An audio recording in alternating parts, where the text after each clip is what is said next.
Presentamos Trocha Abierta.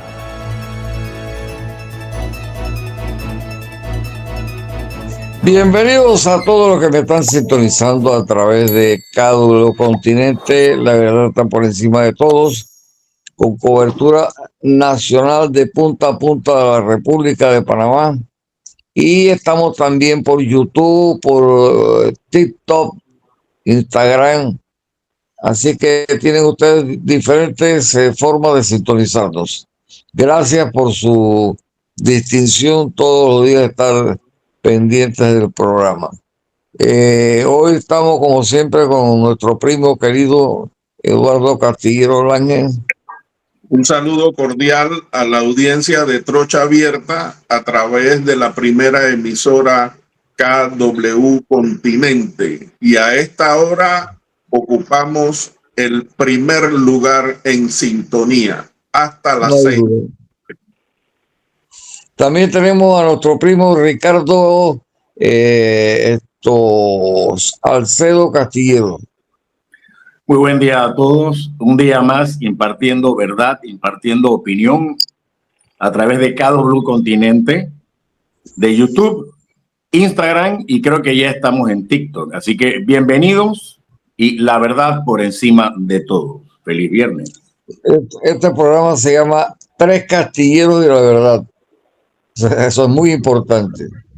Así que también, no, porque vas a mover la cabeza, son tres castilleros y la verdad. Así que también está el patrono del Chino Macaco, Agustín Sosa Peñalba. Muy buenas tardes, amigos de KW Continente y este programa de Trocha Abierta. Gracias, Dios.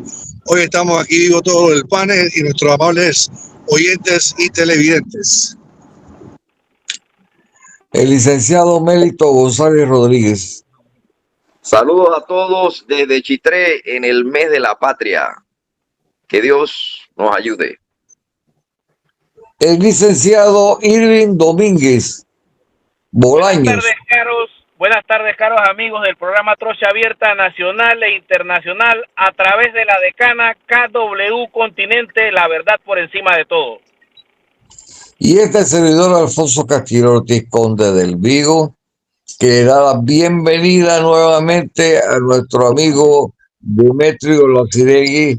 Y nosotros, Demetrio, yo me siento muy contento, muy satisfecho de estar contribuyendo a través de tu persona con ilustrar, dar a conocer todo lo que ha pasado aquí en el gobierno de Varela a través del análisis que tú has hecho de los Varela Leaks. Creo que estamos haciendo patria con esta cuestión. Muchas gracias, Alfonso. Bien a los miembros del panel, a nuestros amigos. Oye, Demetrio. Y bueno, sí, estamos en el mes de la patria, comenzando haciendo patria. Demetrio, ayer salió en TikTok una declaración tuya de función del padre Cosca que me llamó poderosamente la atención, esa revelación que tú diste en un medio noticioso, y la verdad que me dejó muy preocupado el corto tiempo que tú expusiste eso, porque lo subieron muy corto tiempo en el TikTok. Ayer alguien lo subió y lo estuve viendo en esas redes. Si nos podías ampliar un poquito eso, o por lo menos darle a nuestra audiencia e iniciar, si querías iniciar con eso, o tú tenías planificado iniciar con otra cosa, bienvenido igual. Está bien tu observación. Lo que puedo hacer es un comentario adicional. Como ustedes se han dado cuenta y los amables oyentes y televidentes que han seguido la serie, hemos estado publicando en el diario digital En Segundos desde hace 3 semanas distintas entregas sobre los Varela Leaks. Y la semana pasada tuvimos una entrega relacionada con el padre Cosca, pero que tenía un enfoque un poco más amplio. Y es el comentario, o fue el comentario que hizo el abogado Fernando Berguido, amigo personal de Varela y partícipe en conspiraciones mutuas, sobre lo que tenía Varela escondido en su personalidad. le dice en algún momento que lo que pasa es que tú eres un policía y un cura frustrados. Llevas un cura y un policía por dentro, le dice a Varela. Y esto en relación con una gira que hacen en una de las patrulleras del Senam por las costas del Pacífico panameño, duermen en la patrullera, y allí entonces es que viene el comentario que le hace Berguido a Varela. Entonces, a raíz de ese comentario se desprende la relación de Varela con la Iglesia Católica. Realmente era una relación más bien de carácter publicitario, porque en la práctica Varela no era ningún devoto ni tenía la religiosidad que profesaba al público. En los Varela Leaks no se ve nada de esto. Lo que se ve es la permanente conspiración de Varela para destruir a sus enemigos o sus adversarios políticos o empresariales también, competidores en algunos negocios. Y en el caso de la Iglesia Católica, el tema del padre Cosca se da meses antes de del gran evento que se había organizado en Panamá, que era la Jornada Mundial de la Juventud en enero del 2019. Entonces, todo esto está apuntando a empañar el evento, y entonces hay una acción rápida para control de crisis de parte de Varela, el Consejo de Seguridad Nacional, la Procuraduría General, el Ministerio Público, pues, y los estamentos de seguridad que se involucran en el tema. Según lo que investigamos y lo que se expuso la semana pasada en un artículo publicado en el diario En Segundos, es que el padre Cosca tenía como hábito alquilar 2 habitaciones contiguas en el Hotel Panamá. Los ejecutivos lo conocían, sabían de sus prácticas allí en el hotel, y se da pues la situación que alquilan 2 habitaciones contiguas, un sobrino del padre Cosca y un amigo del sobrino del padre Cosca. Algo ocurre en una noche de encuentro entre los 3, y uno de los que está participando en las actividades de Cosca con los otros 2 muchachos recibe un golpe en la cabeza, un golpe muy contundente que le fractura el cráneo. Hay una hemorragia fuerte, y tratan de ayudarlo en la habitación. Eso está en las cámaras de seguridad, y finalmente lo que hacen es que sacan al muchacho por la puerta de acceso a la piscina del Hotel Panamá y lo dejan allí en la frontera, digamos, entre la puerta que sale a la piscina y la piscina. Las primeras investigaciones que se dan, y eso está en los Varela Leaks, parecen indicar que hubo una acción para borrar las imágenes de las cámaras de seguridad. Pero una de las empleadas que estaba en la recepción del hotel ve lo que está pasando, y ella toma imágenes, congela algunas imágenes al fotografiarlas con el celular, demostrando que las cámaras sí estaban trabajando. Esa empleada del hotel da declaraciones, pero no se toman en cuenta, es despedida del hotel y no se sabe más de la joven que hace las denuncias. Pero atrás de todo la trama, de todo el escenario, está Varela actuando para tapar el caso, actuando para que el Ministerio Público tenga una versión, y actuando para que el Consejo de Seguridad intervenga y limpie el caso. El Consejo de Seguridad emite comunicados deslindándose de toda participación, cuando en los Varela Leaks se sabe que el Consejo de Seguridad estaba involucrado. Entonces, lo que se trata en este artículo, pues el fondo del artículo, es cómo Varela emplea su influencia para salvar al padre Cosca. Hay un dato interesante que descubrimos también en la investigación, es que en algún momento, no hay fecha, pero en algún momento del año 18, el expresidente Varela le entregó $16,000 al padre Cosca como una ayuda económica. Entonces, lo que vemos en el comportamiento del caso Cosca es el mismo proceder del expresidente Varela en otros casos donde él, usando su influencia, su poder desde la presidencia, manipula a los estamentos de seguridad, manipula al Consejo de Seguridad, al Ministerio Público, que como hemos dicho en otras ocasiones, el Ministerio Público no era más que un ministerio adicional del órgano ejecutivo. Hay un tema interesante, licenciado Demetrio, y es cuanto, a pesar de que Varela, como usted mismo lo dice, no profesaba o no era practicante religioso a un 100%, no podemos negar de los vínculos que tenía el expresidente con el Opus Dei. Vínculos que incluso mantuvo a nivel de gobierno con varias de sus designaciones. Varias de las personas que formaban parte del gobierno del expresidente formaban parte del Opus Dei, y esa influencia está decididamente marcada en su personalidad y en su forma de llevar el gobierno. Con respecto al tema de Cosca, si bien es cierto, y yo tengo mi propia posición con respecto al tema de los Varela Leaks, y yo lo debo decir, si bien es cierto, nadie ha salido a desmentirlo, ni siquiera los propios involucrados dentro de las conversaciones que fueron tomadas y que fueron publicadas, nadie lo ha desmentido, nadie ha dicho que esa no era su letra, para decirlo en buen chiste. Si bien es cierto, nadie lo ha desmentido ni ha salido a desmentirlo, al final el valor de los Varela Leaks como tales es un poco tenue para cualquier tipo de investigación por la manera como fueron captados, como fueron recibidos. No sé si me logro explicar. Eso como prueba no pudiese servir en un proceso, sin embargo, sí pudiese ser un indicio o el inicio de una investigación para distintos temas que se desprenden de esas conversaciones, manipulación de expedientes, y sobre todo, que es lo que más se evidencia dentro de los Varela Leaks. Solamente era un simple comentario. Sí, yo creo que lo inicial del tema Opus Dei, hay una escritora, Samara Martínez, una escritora que califica al Opus Dei como los titanes de la Iglesia Católica.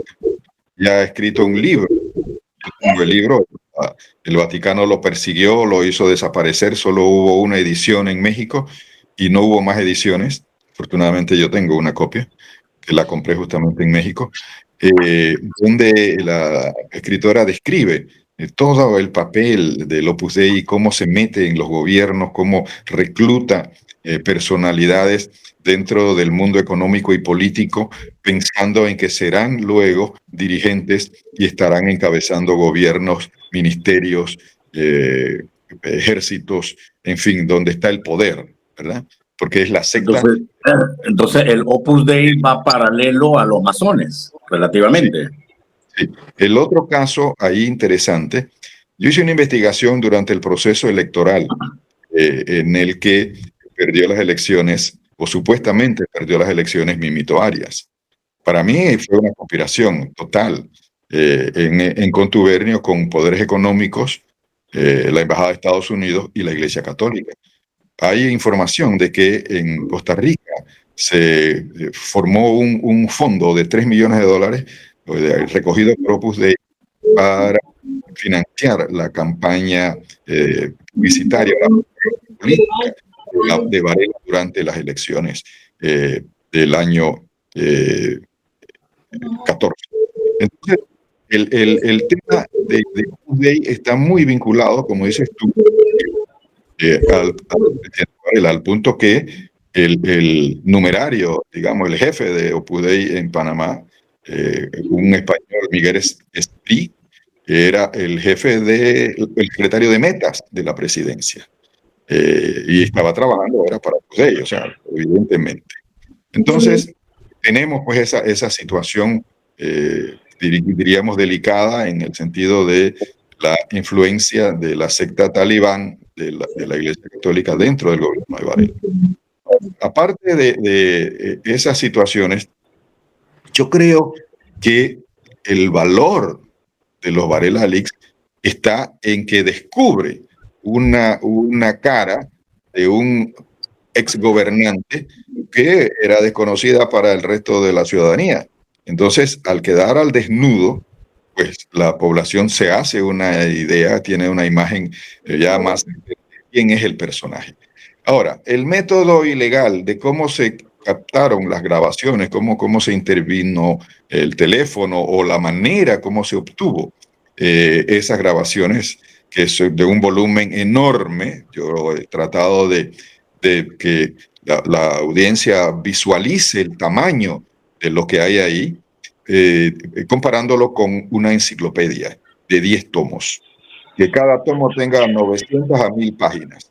Así que imagínense ustedes, eso es lo que hay en los Varela Leaks. O sea, el volumen de información es tal que a veces cuesta entenderlo, digerirlo, sistematizarlo y sacar de allí el trasfondo de lo que hay. Ahora, lo mismo pasó con Mossack Fonseca. ¿Cómo obtuvieron los miles y miles de correos y datos y todo lo que tenía Mossack Fonseca? Una operación de inteligencia, una conspiración de Alemania con Estados Unidos y algunos otros intereses protegidos bajo un supuesto proceso de investigación periodística, pero evidentemente hubo una acción de inteligencia que intervino. Las computadoras y todos los sistemas digitales de la firma Mossack Fonseca. Y con esa información se levantó un juicio, o no hubo un juicio contra Mossack Fonseca. ¿En qué estaba sustentado el juicio? En lo que había sacado los medios de forma clandestina. Entonces, lo mismo puede ocurrir con el tema de los Varela Leaks.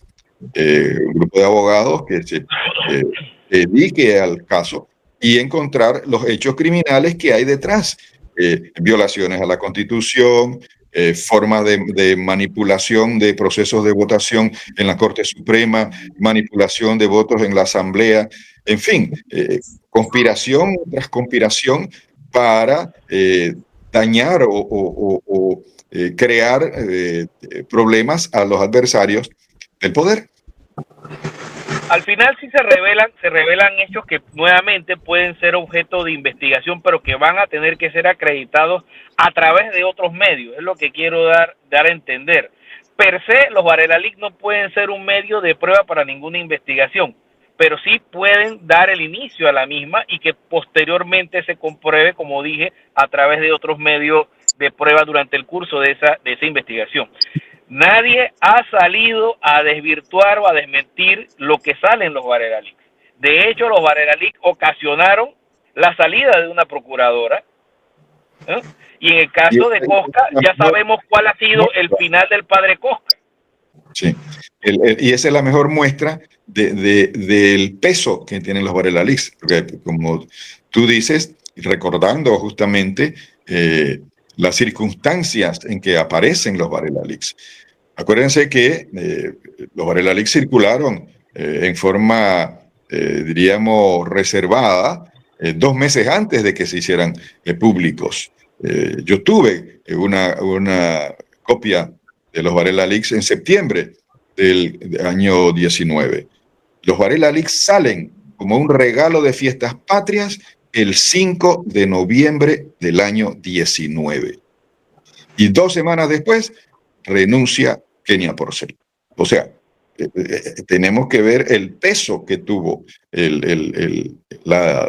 como diríamos, la divulgación de esta serie de mensajes de texto, fotografías y videos, al punto que hizo que renunciara una procuradora. Entonces, los Varela Leaks realmente, yo creo que no hemos logrado todavía llegar al fondo. Es decir, yo he hecho una investigación muy detallada, pormenorizada, pero hay una cantidad de información detrás que van formando el muñeco, ¿no? Van formando la figura de la verdadera cara del expresidente Varela.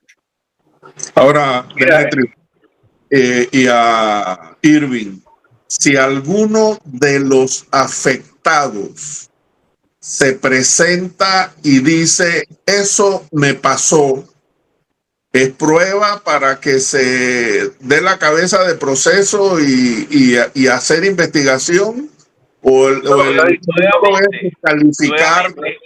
La prueba sería el testimonio o la entrevista tomada a esa persona denunciando los hechos. pero los Barelalic per se, por sí mismos, no pueden ser utilizados como medio de prueba, por la manera como fueron captados, como fueron obtenidos, ¿no? Eso es lo que quiero dar a entender. Yo creo que estamos en un tema legal que debemos dejárselo a los abogados para que haya una acción enrumbada con el propósito de que no queden en el vacío, pues todas estas denuncias y todo lo que hay detrás de los Varela Leaks. No, el trabajo que estás haciendo es loable. El trabajo que estás haciendo es loable porque estás sistematizando la información, la estás apuntalando, estás resaltando cuáles son los distintos temas que se desarrollan en los Varela Leaks. Ya queda entonces de manos de las autoridades de investigación tomar esta investigación que ha sido levantada por ti para entonces iniciar las investigaciones en cada tema. Sí, me parece que eso sería lo lógico en estos momentos. El camino, sí, el procedimiento.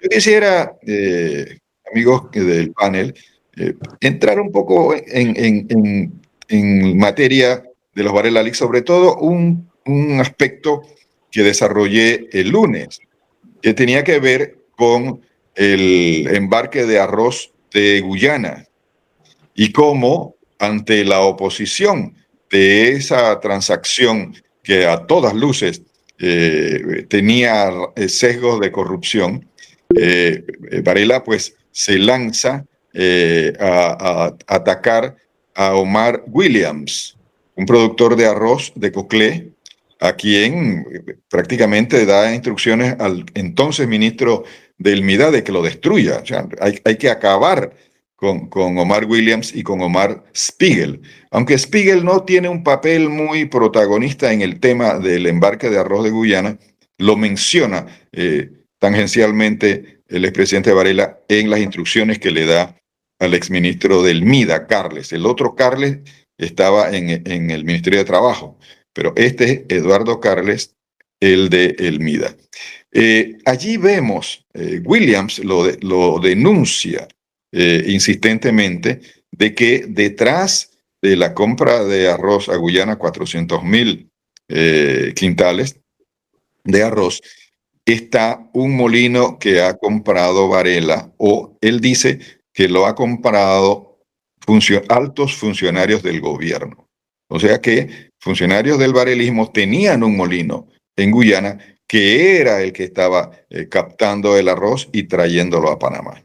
Ese arroz fue pagado, según el mismo Ministerio de Agricultura de Guyana, 30% por encima del precio que estaba pagando en ese momento Haití, Cuba y México. Y posteriormente, Zulay Rodríguez hace una denuncia y dice que ella pone con certeza que el molino que tienen en Guyana lo ha comprado Varela con un empresario colombiano. Entonces, tenemos que detrás de toda la trama de la compra de ese arroz en Guyana hay evidentemente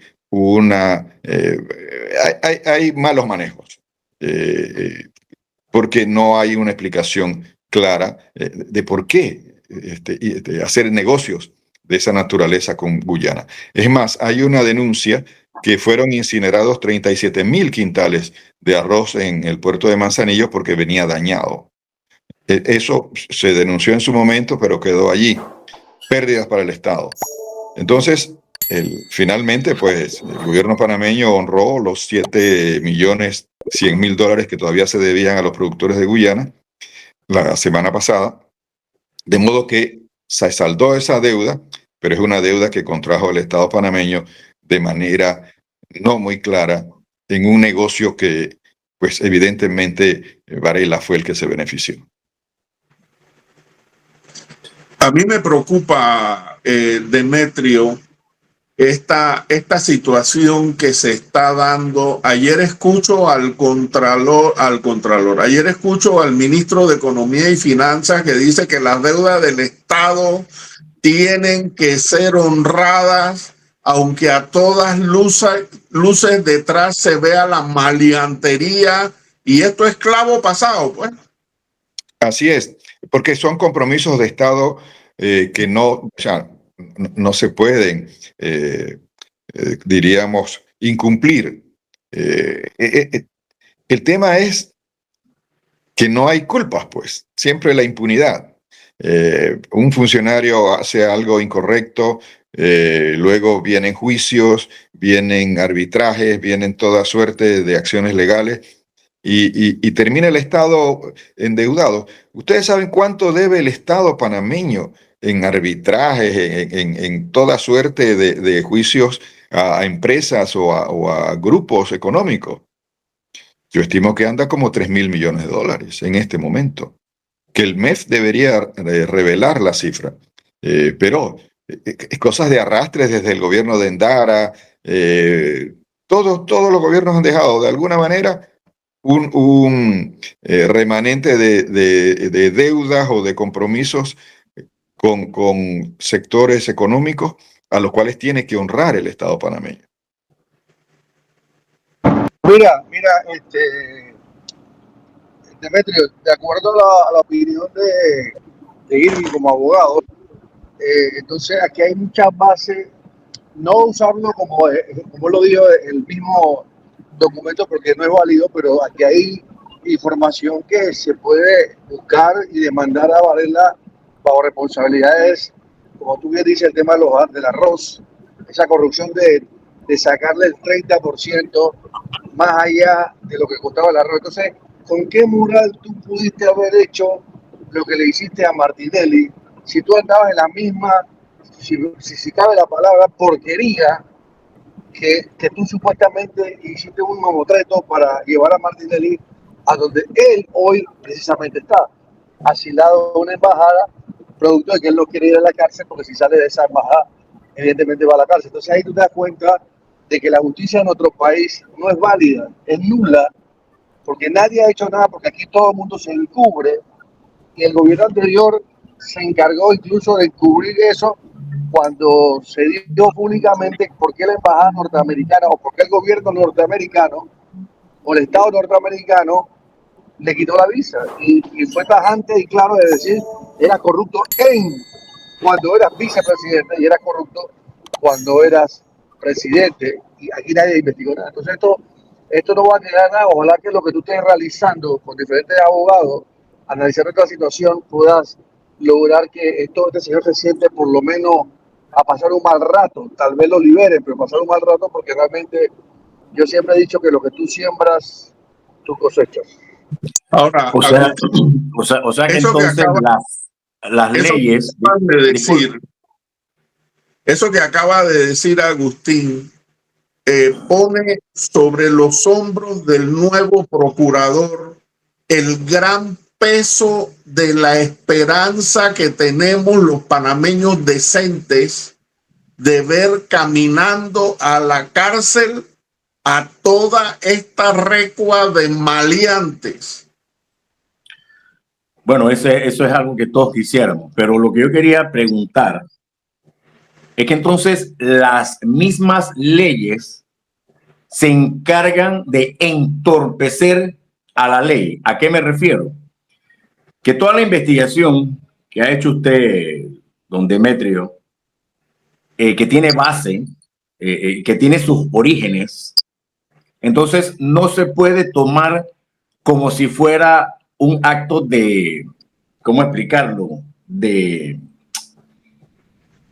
que respaldan para abrir una investigación. O sea, la misma ley dice, no, es que como no fueron autorizadas las escuchas, no fueron autorizadas, así que yo no puedo abrir un expediente con toda la información veraz que existe. Pero, Ricardo, entonces la ley se encarga de rechazarlo. Eso es lo que no entiendo. Lo dijo ya Irving, no se puede usar como Por prueba dentro de un sumario, pero sí tú puedes tomar información para abrir una investigación sobre lo que tú estás en los Varela League y en base a eso tú presentar tu propia prueba en función de lo que está escrito allí o lo que está dicho allí. Sí, digo, Sí. habría que buscar a las personas afectadas en un momento dado. Es decir, ese es un tema que deben ver los abogados y encontrar el camino por el cual transitar para llegar al objetivo que se persigue, que es encontrar la manera de judicializar, como dicen los Varela Leaks. Durante la semana yo traté varios temas. No sé si ustedes vieron la furia del expresidente cuando este muchacho Ruiz están en Moscú, imagino, quizás era Moscú, no sé, alguna ciudad rusa durante el Mundial de fútbol del 2018. Y me imagino que el muchacho se había tomado unos tragos, quién sabe en qué condiciones estaba, y empezó a decirle tortugón a Varela, lo cual lo enfureció de tal modo que quiere hasta que lo voten del banco de la hipotecaria, porque Varela dice, nosotros le damos fondos a ese banco, así que ese, nada más una llamada y queda en la calle, o lo meto preso 15 días por haberme insultado. Y trata de humillarlo, de que cuando llega al aeropuerto lo lleven de una vez a la presidencia a que se arrodille ahí delante de él y le pida perdón por todo el mal rato que le hizo pasar en Rusia. Es interesante de ver el carácter, ¿no?, del expresidente en cosas como esa, ¿no?, que demuestran el, el personaje, ¿no? Demetrio, tú debes recordar cuando un periodista lo entrevista y el tipo no había terminado de apagar el micrófono cuando le dice, tú no sabes quién soy yo, tú no sabes que yo te puedo mandar a votar. Así Sí, que sí, le digo, el norte, le digo, ¿a dónde tú trabajas? ¿Dónde tú trabajas? Así Honorio le es preguntó. el nombre del periodista, el apellido no lo recuerdo. Sí. Bueno, el personaje queda retratado a lo largo de los Varela Leaks, y creo que eso es uno de los aportes de esta investigación, que se conozcan las acciones. Hablamos también del caso de Dulcidio de la Guardia. Varela le comenta el empresario Roberto Eisman que tiene un problema porque han hecho un alcance al grupo El Rey y que eso le está generando un problema. Luego su amigo, otro empresario, Filipo Sosa, le dice, sí, lo que pasa es que el alcance era de 150 millones y transaron en 600.000, lo cual deja sospechas. Y luego el grupo El Rey contrata, es decir, Dulcidio de la Guardia hace un arreglo con el grupo El Rey y le alquila una serie de oficinas.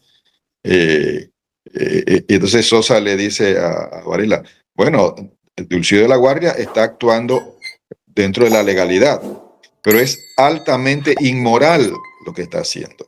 Es decir, queda la sospecha, ¿verdad? Y el mismo Sosa le dice el expresidente Varela que Dulcidio de la Guardia se olvida de cuando él estaba en el Banco Disa vendiéndole plomo a la gente.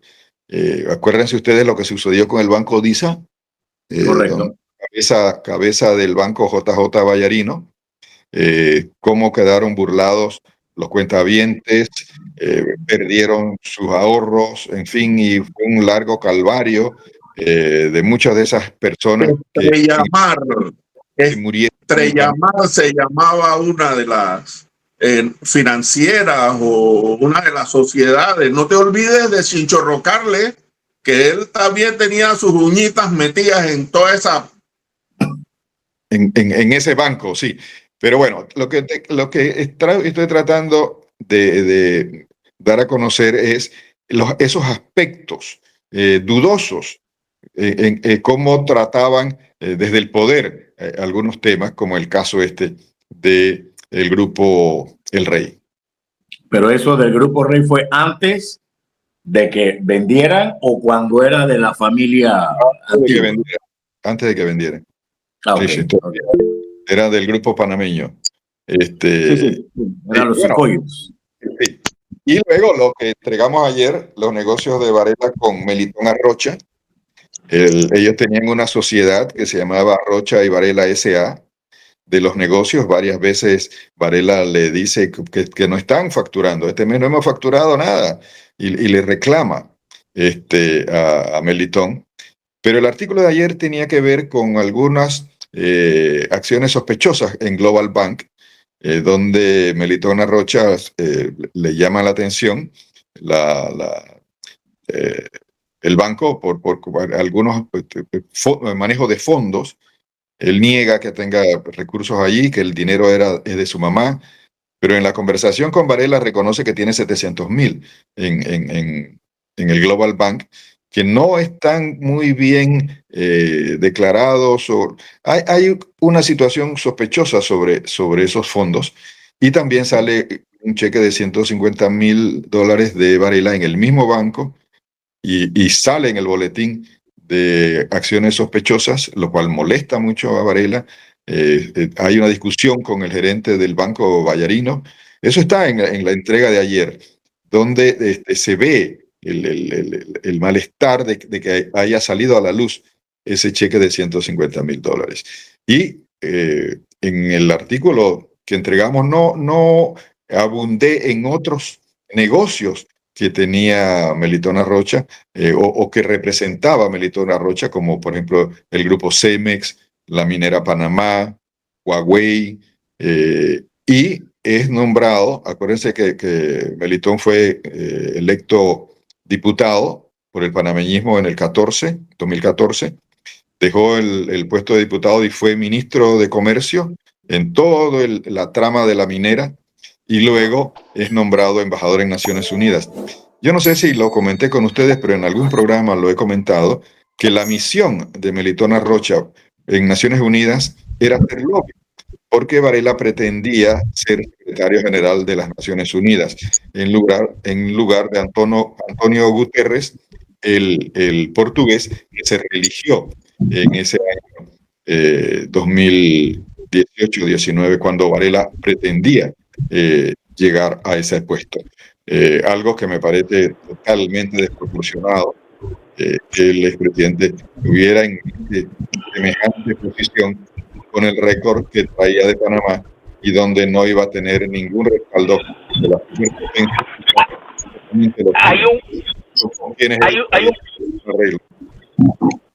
Hay un punto interesante que mencionas, y es la participación de Melitón Rocha como ministro de Comercio e Industria, y que pasó desapercibido para muchas personas. O sea, la relación directa de cómo se dio el manejo del contrato de la mina después que se declaró inconstitucional el contrato, el primer contrato. O sea, ese manejo todo el mundo lo pasó por alto y nadie se fijó en quién era el ministro de Comercio en ese momento y que manejó la relación. Sí, ahí ya había asumido Augusto Arosemena. En el momento en que se declara inconstitucional, en el 2017, está al frente del MISI y Arosemena. Y es ¿cómo te diría? El desarrollo de ese evento es muy interesante, porque lo toma de sorpresa completamente a Varela. Él pregunta, pero ¿es verdad lo de la Corte? Y luego entonces tratan de ver cómo manejan a la Corte. Hay acciones que piden que se pronuncie la procuradora Porcel. Hay otros que dicen que no, que ya no se va a meter en eso. Y entonces lo que terminan haciendo es un comunicado un comunicado que trabaja Varela con el Ministerio de Comercio y los abogados del gobierno, y otro comunicado que trabaja la primera. Y la orientación es que la declaración de inconstitucionalidad del contrato no afecta al contrato, sino ciertas operaciones de la mina. Entonces tratan de vender eso al público en su momento. Pero porque recuerden que Melitón Rocha sale del MISI y se va a la Asamblea, y de la Asamblea es que va entonces a Naciones Unidas. Demetrio, el $1.000.000 que le repartieron a los muchachos por el buen trabajo, ¿fue antes o después? No, eso fue en otras circunstancias, a finales del 17, si no recuerdo, la memoria a veces falla, pero tantos datos, pero es cuando está detenido el expresidente Martinelli en el Renacer, que hay una votación O sea, los abogados del presidente Martinelli presentan una demanda, un recurso ante la Corte Suprema. Hay la preocupación de que la Corte falle a favor del expresidente Martinelli, y entonces donde trabaja Varela con el ex jefe del Consejo de Seguridad, Rolando López, para influir y conseguir los votos de los magistrados que voten en contra de Martinelli. Finalmente la votación se da 6-3. Eso fue a finales de año, noviembre, diciembre, habría que precisar, yo no tengo a mano los documentos, pero sí recuerdo que en esta ocasión decir que bueno, los muchachos están esperando un bono y él autoriza que les mande $1 millón a los magistrados, que supongo yo habrán sido los que votaron 6, o sea, los que respaldaron bloquear la demanda del expresidente Martinelli. Mira, por eso que yo en un principio, no sé si me escuchan, de un Sí. principio yo siempre, la candidatura de Melitón Arrocha, yo siempre lo dije en el programa, que era una figura teledirigida por Varela. Pero ahí te das cuenta de hasta dónde llega nuestra pudredumbre, donde un hombre como Melitón Arrocha se presta por una situación como tal, sabiendo la vagabundería que estaba haciendo Varela, y ojalá se encuentren esos abogados que puedan procesar y judicializar, como él tú lo dices, de acciones que se tienen que dar, porque hay que hacer justicia en este país, porque este señor está pasando como si no hubiese pasado en este país, y el daño garrafal que él hizo a la nación, y simplemente hoy lo que él tiene como medida cautelar es que no puede salir del país, es lo único. El resto, haga lo que quiera y haga como quiera, y nadie lo investiga. Mira, aquí lo que nosotros no conocemos. En la publicación de la entrega, creo que es hoy, del tema Melitón Arrocha y Varela, es el papel de la mina en la candidatura de Carles, el exministro de Trabajo. Melitón le dice a Varela, tenemos que conseguir hacer un fondo para fortalecer la campaña económicamente, para fortalecer económicamente la campaña de Carles. Y Varela le dice, sí, tenemos que hablar con MP. Melitón se queda en el aire, que ¿quién es MP? Philippe Pascal, le dice Varela. Ah, entiendo. Entonces, ahí se demuestra que la campaña de Carles de alguna manera fue financiada por la minera Panamá. Y observe usted cuál fue la última posición del exdiputado Carles en los últimos días con respecto al tema de la mina. Salir en una apología de dicha operación diciendo de que la misma es necesaria. Bueno, Bueno, ahí pero está. debemos recordar también que había una oficina del Ministerio de Trabajo en Penonomé a donde llegaban los filipinos directamente para subir de allí a la mina. Sí, el tema de los trabajadores extranjeros es un aspecto también interesante en los Varela Leaks, porque no se conoce el número exacto. Hay en algunos datos 7.000 extranjeros, pero el número que se mantiene en las distintas conversaciones, intercambios sobre el tema de los extranjeros en la minera son 3.500. Y Varela le dice a Melitón, ¿cuánto significa hacerle los trámites a cada extranjero, los trámites migratorios, legales, lo que sea, el papeleo que se tiene que hacer acá? Y Melitón calcula como 1.000 a 1.500 por cada uno. Entonces, Varela le dice, pero hay que quitarle entonces el negocio a Morgan & Morgan y a los otros bufetes porque nosotros no estamos facturando nada. Es decir, ellos querían también tener parte de esa factura de trámite de los extranjeros que estaban en la mina. Y el responsable de esto, evidentemente, era Melitón Arrocha, que en ese momento... Melitón es abogado. Melitón es abogado, ¿verdad? Sí. Sí, es abogado. Porque Juan Carlos es ingeniero, no tiene ningún conocimiento de ley. No, Melitón es abogado. Pero lo que pasa es que en Panamá no sabemos el rabo que tienen cada uno de los que están aspirando a los diferentes puestos. Si supiéramos pero que Melitón aparece con una carita inocente que se tragó un poco de gente.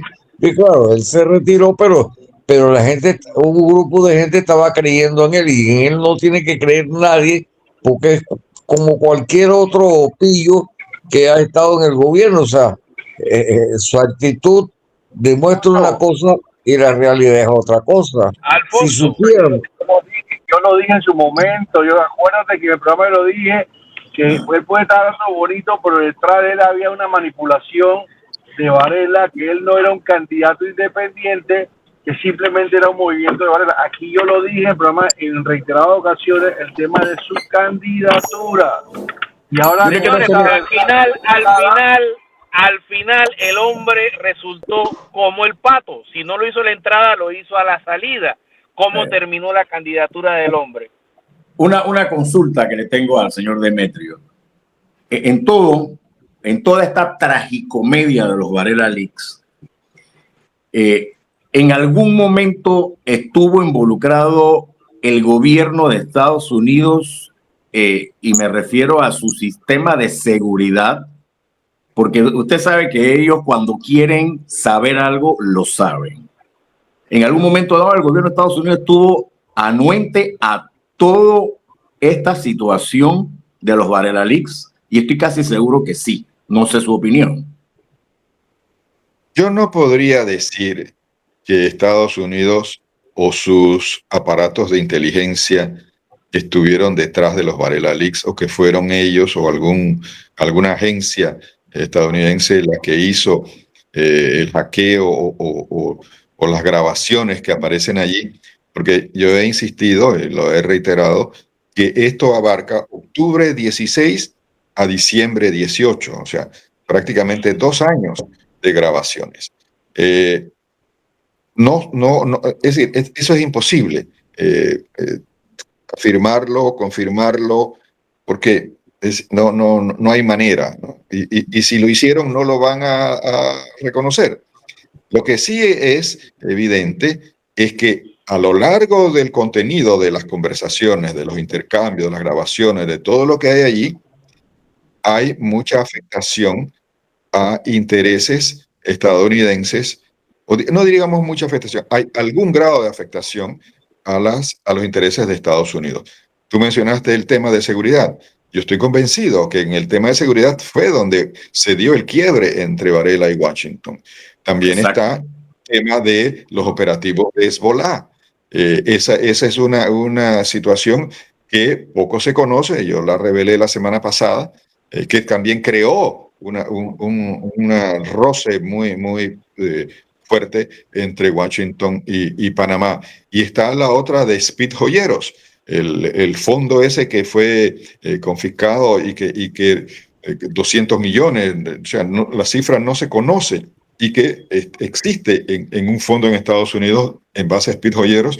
Y el embajador estadounidense John Philly quería usar ese fondo para comprar un avión que permitiera operaciones más, diríamos, expeditas en tema de intercepción de narcotráfico, en fin.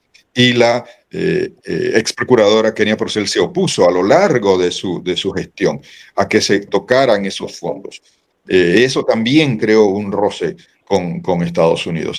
Y bueno, definitivamente toda la trama con las relaciones con China, a pesar de que yo estoy convencido de que no había en ese momento ningún obstáculo por parte de Washington a que se hiciera las relaciones con Estados Unidos, porque un tema comercial, un tema de relaciones bilaterales abiertas, amplias y como debe ser una relación de Estado a Estado, esa relación tenía un componente de seguridad y permitirle a los chinos operar aquí en temas de seguridad de manera tan notable, eso fue, a mi juicio, lo que significó la ruptura entre el gobierno de Varela y Washington. Es que esa fue la cereza del pastel, el licenciado Demetrio Aracidei.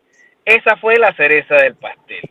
Yo creo que ahí me respondió. Entablado relaciones con China. por el tema netamente de seguridad.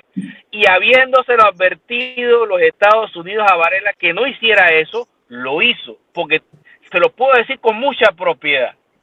Eso sí tengo la información de primera mano.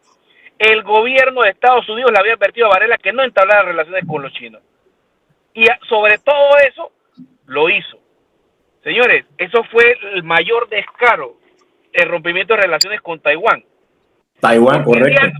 Porque días antes a que se diera el rompimiento, un personaje vinculado al gobierno de Juan Carlos Varela fue incluso a retirar donaciones a la embajada de Taiwán. Estrecha relación con el presidente de la República y a sabiendas de lo que venía, hicieron eso. Hay que ser muy carilimpio y sinvergüenza para hacerlo. Que creo que no la tenían, la vergüenza no la tenían. Sí, yo creo que las relaciones en sí mismas no fueron un problema. Ni hubo obstáculos, ni hubo impedimento. Es más, yo he sostenido aquí en el programa, no sé si con ustedes, pero en otros programas, que recuerden que Xi Jinping se reunió en Mar-a-Lago, en la segunda Casa Blanca en Florida, con el expresidente Trump en abril del año 17, meses antes de que se establecieran las relaciones, o sea, 2-3 meses antes, y allí se conversó sobre las relaciones con Panamá. Y Trump le dijo a Xi Jinping que no había ningún problema, que para Estados Unidos esa relación no significaba un conflicto. Y Xi Jinping le transmite eso a Varela, perdón, me equivoco, le transmite eso a Varela y le da el visto bueno, ¿no? Con las relaciones. Porque recuerden que solamente una semana después de establecer las relaciones en junio, creo que fue 17 de junio del 2017, se reúne Trump con Varela en Washington. Es decir, si la situación estaba delicada y tensa, jamás iba a recibir en la Casa Blanca Trump a Varela. Es más, en los Varela Leaks dice John Philly que después de la entrevista en el Salón Oval de la Casa Blanca entre Varela y Trump, Trump le dice a Philly, cuídame a ese hombre, que ese es de los nuestros. Eso está en los Varela Leaks. Entonces, había una buena relación hasta ese instante entre Washington y Varela. Se rompe la relación cuando Varela entra en negocios de seguridad, quiebra el contrato, como he dicho, con General Dynamics, un contrato de 23 millones que significaba instalar cámaras de seguridad en Colón, y comenzaba el proceso de vigilancia ciudadana, que entonces Varela quiebra el contrato con General Dynamics y se lo pasa a Huawei. Entonces allí es donde se rompe, y eso está registrado en los Varela Leaks, de la agria conversación que tiene la Casa Blanca con el embajador Philly, y cómo Philly le transmite el enojo a Varela porque lo están tomando como tonto, ¿no? Que el embajador queda en el medio sin saber qué es lo que está pasando. Bueno, con todo esto, a mí ahora sí se me aclara. Lamentablemente el tiempo se nos fue. Y tenemos que ser verdugos con esto, porque si no me llama la atención. Bueno, tenemos que despedirnos. Le damos las gracias a Demetrio Lacidegui, esperando que el próximo viernes nos acompañe nuevamente, porque eso se ha convertido ya en una costumbre, y yo estoy feliz porque estamos ilustrando a la gente de las cosas que nosotros no sabemos ni íbamos a saber. Así que en compañía del primo de Eduardo Castillero Lange, del primo Ricardo Balcedo Castillero, de Agustín Sosa Peñal, el Chino Macaco, del licenciado Mélito González, del licenciado Irving Domínguez, este servidor Alfonso Castillo Ortiz. Les recordamos que no volvemos a programa hasta el miércoles, así que vamos a estar el lunes y martes de asueto. Que pasen una excelente fiestas patrias, y espero regresar para estar en conexión con todos ustedes. Felicidades y hasta luego. Vamos a dejarlo ahí, como decíamos, yo y casa. Muy bien. Feliz mes de la paz a todos. Saludos. Hemos presentado Trocha Abierta